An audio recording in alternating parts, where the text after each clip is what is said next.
Hi! ஒரே குக்கர்ல super tasty sambar சாதம் 30 மினிட்ஸ்ல ரெடி ஆகிடும். பேச்சுலர், ஒர்க்கிங், குயிக் லஞ்ச் வேணும்னா கண்டிப்பா ட்ரை பண்ணுங்க.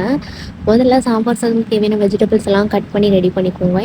ஒரு நெல்லிக்காய் சைஸ் புளி எடுத்து அதை 10 to 15 மினிட்ஸ் ஊற வச்சுக்கலாம். குக்கரில் 1 ஸ்பூன் எண்ணெய் ஊற்றிட்டு 2 டேபிள் ஸ்பூன் நெய் ஆட் பண்ணிக்கோங்க. இதில் நறுக்கின வெங்காயம் சேர்த்து 3 பல் பூண்டு சேர்த்து நல்லா வதக்கி எடுத்துக்கலாம்.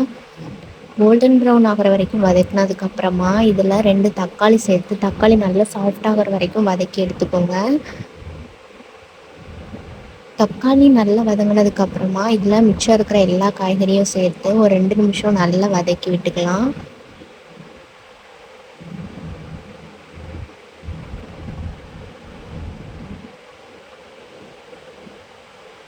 இப்போது இதோட நம்ம மசாலாலாம் சேர்க்கலாம்.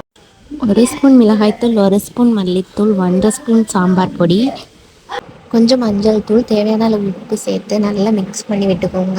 இதோட நம்ம ஊற வச்சுருந்த புளி கரைசலையும் சேர்த்து நல்லா மிக்ஸ் பண்ணிக்கலாம். இப்போ ஊற வச்சுருந்த அரிசி பருப்பையும் சேர்த்து நல்லா ஒரு தடவை கலந்து விட்டுக்கலாம். இப்போது தேவையான அளவு தண்ணி சேர்த்துக்கலாம். 1 கப் அரிசிக்கு 1/2 கப் துவரம் பருப்பு. நாங்கள் இதுக்கு 6 கப் தண்ணி வச்சு வேக வச்சுருந்தோம். இப்போ தாளிப்புக்கு 1 ஸ்பூன் எண்ணெய், 2 டேபிள் ஸ்பூன் நெய் ஆட் பண்ணி கடுகு, ஜீரகம், மிளகாய் வத்தல், நறுக்கின வெங்காயம், கருவேப்பிலை, பெருங்காயம் சேர்த்து நல்லா தாளிச்சுக்கோங்க.